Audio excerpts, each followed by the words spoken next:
Hello बच्चों, let's read this question. The question says consider the following statement. अब यहाँ पे आपके कुछ स्टेटमेंट्स दे रखी हैं। पहली स्टेटमेंट है in the initial phase ions are taken up into the outer space of the cell the apoplast और it is a passive process. Second statement में कह रहा है कि in the final phase ions are taken slowly into the inner space and उसको हम क्या कहते हैं symplast of the cell and it is an active process. तो हमें इसमें बताना है चूज द करेक्ट ऑप्शन कि आपकी जो स्टेटमेंट है क्या दोनों ही फॉल्स है या दोनों ट्रू है या एक फॉल्स एक ट्रू है या दोनों ही फॉल्स है। तो हमें सही ऑप्शन बताना है इसमें इन दोनों स्टेटमेंट्स को देख के। तो सबसे पहले हम बात करेंगे की कॉन्सेप्ट की। तो की कॉन्सेप्ट में यहाँ बात हो रही है मिनरल एब्जॉर्प्शन की। Mineral absorption. अब मिनरल जो एब्जॉर्प्शन की जो प्रोसेस है ये आपकी कैसे होती है, ये प्लांट्स के अंदर होती है और इसकी क्या है टू फेजेस है। मिनरल एब्जॉर्प्शन की अगर हम बात करते हैं तो ये इसकी क्या है टू फेजेस है। टू फेजेस के अंदर आपका क्या है, पहला जो आपका आता है वो इनिशियल फेज है। टू फेजेस में फर्स्ट जो है वो आपका क्या आता है इनिशियल फेज है, स्टार्टिंग की जो फेज है इनिशियल फेज। अब इनिशियल फेज जो है जो आयंस जो आपके जाते हैं वो आउटर स्पेस में जाते हैं। आयंस की जो मूवमेंट है ions move into outer space of cell. Outer कैसे उसमें जाएंगे outer space of the cell और उसको हम कहते हैं एपोप्लास्ट। एपोप्लास्ट क्योंकि हमने वाटर मूवमेंट्स देखी थी कि दो टाइप की होती है, एक एपोप्लास्ट होती है एक आपकी सिम्प्लास्ट होती है। तो एपोप्लास्ट में जो मूवमेंट होती है वो कैसे होती है सेल वॉल के थ्रू होती है या इंटरसेलुलर स्पेसेस होते हैं इसमें cell wall and intercellular spaces होते हैं। इंटरसेलुलर जो स्पेसेस होते हैं उसके बीच में ये जाती है।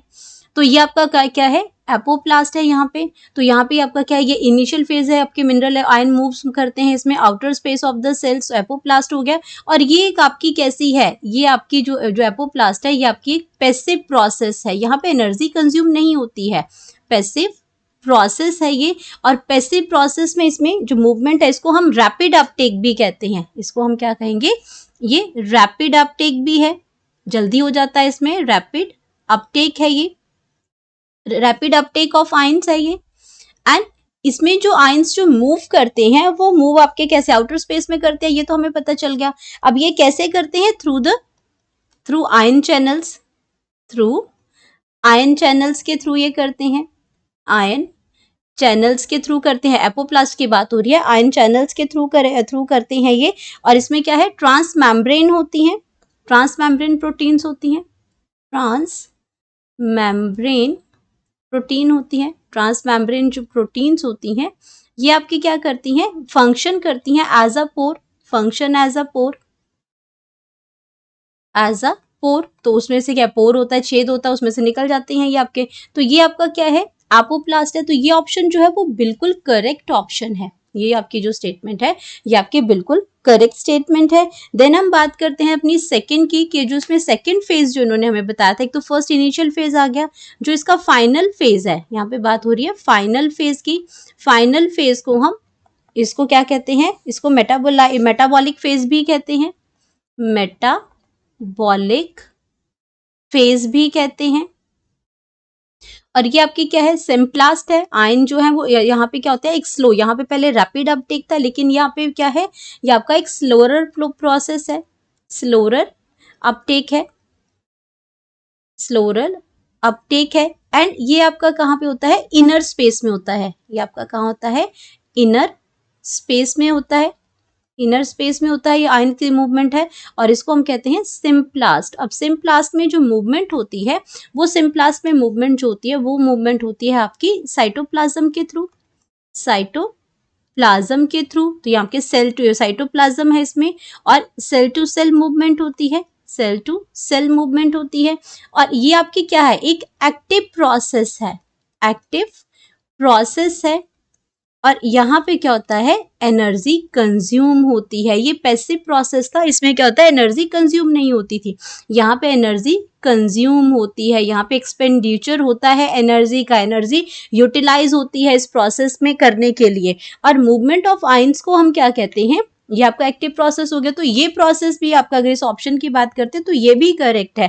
अब मूवमेंट ऑफ आयंस को हम क्या कहते हैं, फ्लक्स कहते हैं। जो मूवमेंट ऑफ आयन जो होती है, the movement of ions, the movement of ions, उसको हम कहते हैं फ्लक्स। और अगर आपका जो आयंस जो मूव कर रहे हैं इनवर्ड्स, अगर इनवर्ड्स मूवमेंट है तो आपका क्या कहते हैं, उसको कहते हैं इनफ्लक्स। इसको हम, अगर इनवर्ड मूवमेंट है आयंस की तो उसको हम कहते हैं इनफ्लक्स। और आउटवर्ड मूवमेंट है, अगर इसमें बाहर की साइड में मूवमेंट है इसमें, तो उसको हम बोलते हैं ई फ्लक्स। तो इसको ई फ्लक्स कहते हैं। तो ये हमारी दोनों ही स्टेटमेंट्स आपके बिल्कुल करेक्ट हैं। तो अब अपने ऑप्शंस को चेक कर देते हैं। स्टेटमेंट 1 इज ट्रू और जो 2 है वो फॉल्स है, ये ऑप्शन आपकी गलत है। Statement 1 is false, second is true, ये भी गलत है। Both the statement 1 and 2 are the true. ये स्टेटमेंट आपकी बिल्कुल ठीक है कि दोनों ही स्टेटमेंट्स जो हैं वो बिल्कुल ट्रू हैं। तो ये आपका जो लास्ट जो ऑप्शन है ये भी आपका गलत हो जाएगा। तो हमारे पास जो करेक्ट ऑप्शन है वो आ जाएगी डी। तो यहाँ पे हम लिख सकते हैं अपनी करेक्ट ऑप्शन, करेक्ट ऑप्शन, तो वो आ जाएगी डी। और डी के अंदर आपका क्या है, जो दोनों ही स्टेटमेंट हैं वो दोनों स्टेटमेंट्स आपकी जो स्टेटमेंट जो है वो आपकी सी स्टेटमेंट आएगी, जहां पे आपका क्या है, दोनों ही स्टेटमेंट आपकी ट्रू है। क्योंकि डी स्टेटमेंट नहीं आएगी, डी के अंदर आपका क्या है, दोनों ही फॉल्स है। जबकि हमने अभी देखा कि दोनों स्टेटमेंट बिल्कुल सही हैं।